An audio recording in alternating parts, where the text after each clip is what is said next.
Dans le Segmentum Ultima, et plus précisément dans le secteur anéquitosien, Novaris est la planète chapitrale des Silver Templars. Avant la reconquête de l'Imperium, elle était une planète au système féodal, dont les forges étaient l'art le plus noble.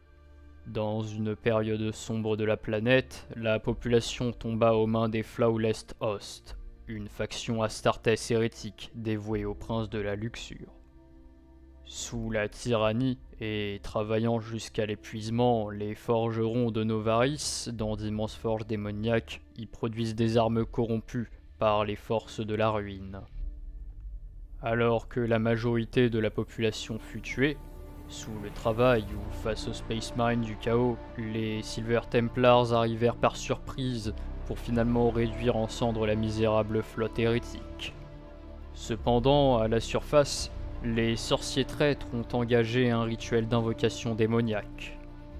Après avoir libéré de nombreuses cités en ruine, les Silver Templars se virent idolâtrés durant l'espace d'un instant suite à la libération de l'ancienne capitale. Unifiant leurs forces, les tribus de la planète se rangèrent aux côtés des Astartes afin de mener l'assaut final sur la forteresse des renégats, nommée le Soul's Slaver. À l'intérieur, les démons étaient partout et les sorciers continuaient de tenir les portails warp ouverts. Tant que tous les sorciers n'étaient pas morts, les portails warp ne pourraient pas être refermés. Le maître de chapitre Zanaris, en tête de flèche, mena alors une percée jusqu'aux cultistes. Le dernier d'entre eux était le leader des Flawless Host. Le duel dura au total 8 heures. 8 heures où le Silver Templars et les Novariens luttèrent jusqu'à ce que finalement Zanaris décapita l'hérétique.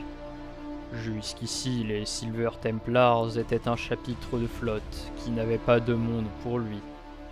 Mais impressionné par le courage et le talent des Novariens, Zanaris décida que Novaris soit le monde chapitral des Silver Templars après l'autorisation du primarque Roboudi Liman. Alors que le combat sur Novaris venait de toucher à sa fin, les Silver Templars reçurent une demande d'aide de leur primarque en personne. Tandis que la croisade Indomitus commençait à s'élargir, la Death Guard profita alors de ce moment pour se rendre dans le système de Macragge, Ultramar.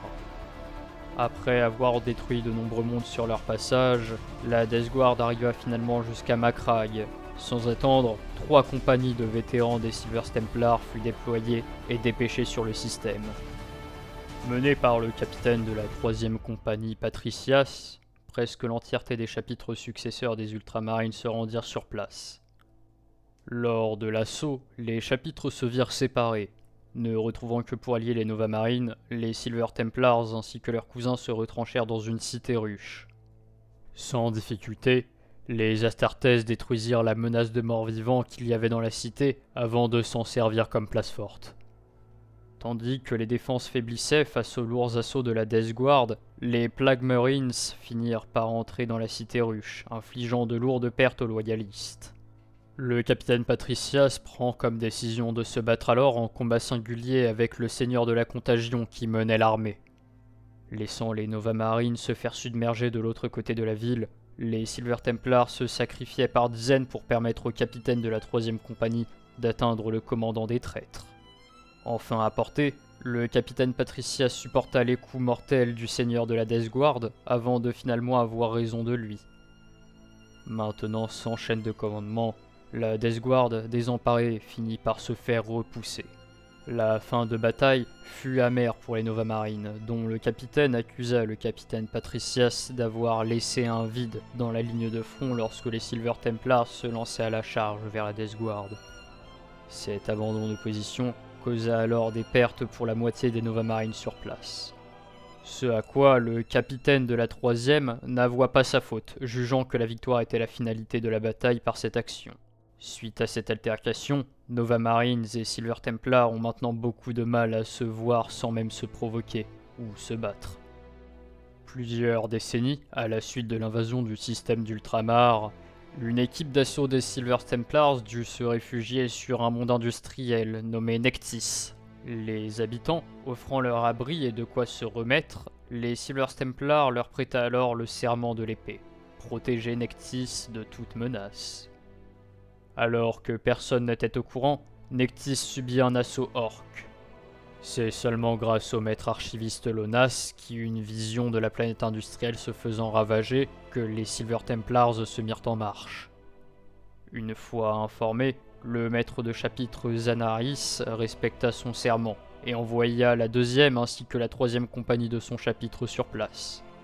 Après un saut warp bien calculé, la flotte Space Marine mit à bas les vaisseaux orques dans la haute atmosphère. Les gardes de Nectis étaient acculés dans la ville alors qu'ils reçurent le soutien de la troisième compagnie, pendant que la deuxième divisait les troupes ennemies en différentes cellules pour les éliminer méthodiquement. La réponse orque, elle, fut plus que brutale. Tout autant disciplinés qu'ils sont, les Silver Templars perdirent de nombreux et excellents Space Marines suite à un assaut de larges nobs en armure lourde. Pour faire vaciller les orques, le maître archiviste ainsi que le capitaine de la deuxième compagnie, Ventranis Leonitar, joignirent leurs forces afin de faire face à l'énorme boss orc qui venait de sortir de son truck. Le dernier jour, les orques se battaient entre eux et furent finalement exterminés par l'archiviste Lonas.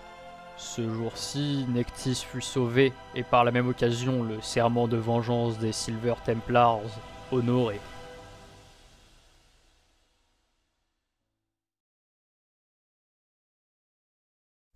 Aucun repos n'est autorisé pour les Silver Templars, alors que leur avant-poste d'observation reçoit un message de détresse de la part des Ultramarines.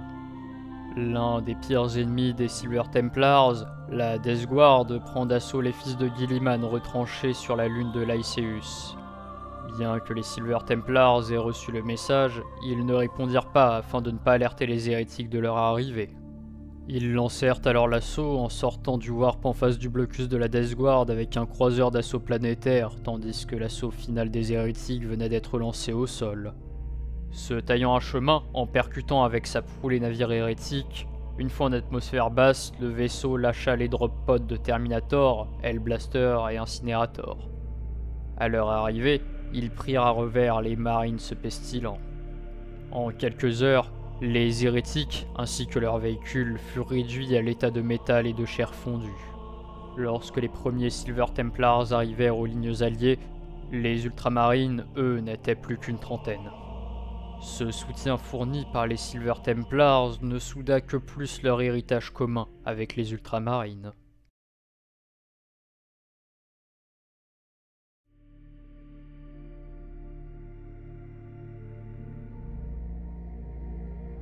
Ce chapitre a la particularité d'avoir été créé dans la fondation Ultima tout en pouvant remonter leur héritage génétique jusqu'à leur primarque, Robot de Guilliman.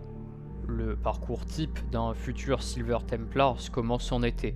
Dans les tribus de Novaris, le chef sélectionne les potentiels recrues de l'année parmi les jeunes. Ils ont alors tout l'été pour s'entraîner ainsi que créer leurs propres armes et armures. En fonction de là où les aspirants vivent, la première épreuve est d'arriver vivant jusqu'au Colossus, la forteresse monastère du chapitre.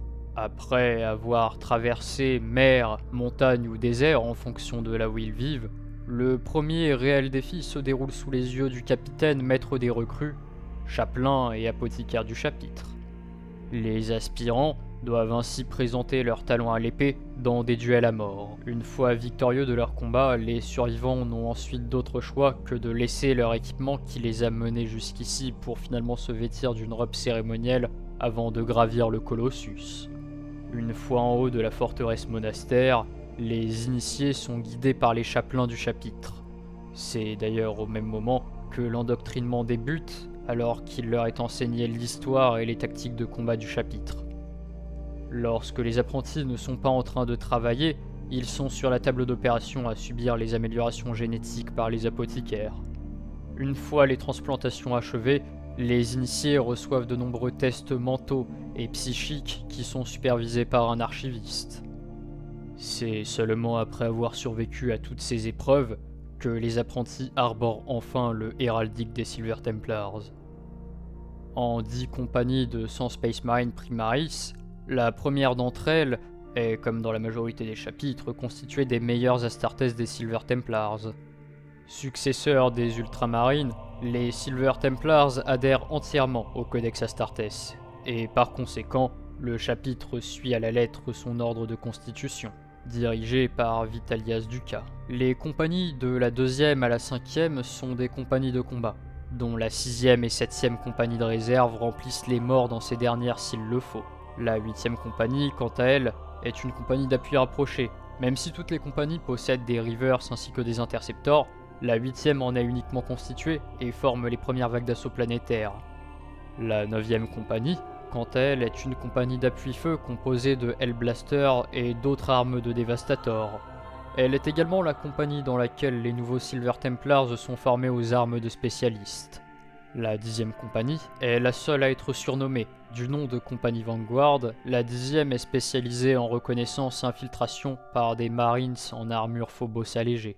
Les 10 capitaines de compagnie obéissent eux au maître de chapitre Achilleos Zanaris, également régent de Novaris. L'exception de certains rôles dans le chapitre sont présents et sont présentés sous forme de maîtres. Ces derniers gèrent indépendamment des branches de spécialité. Les archivistes sont eux également gérés par Ares Lonas. Ce dernier est chargé de superviser les épreuves psychiques des jeunes initiés.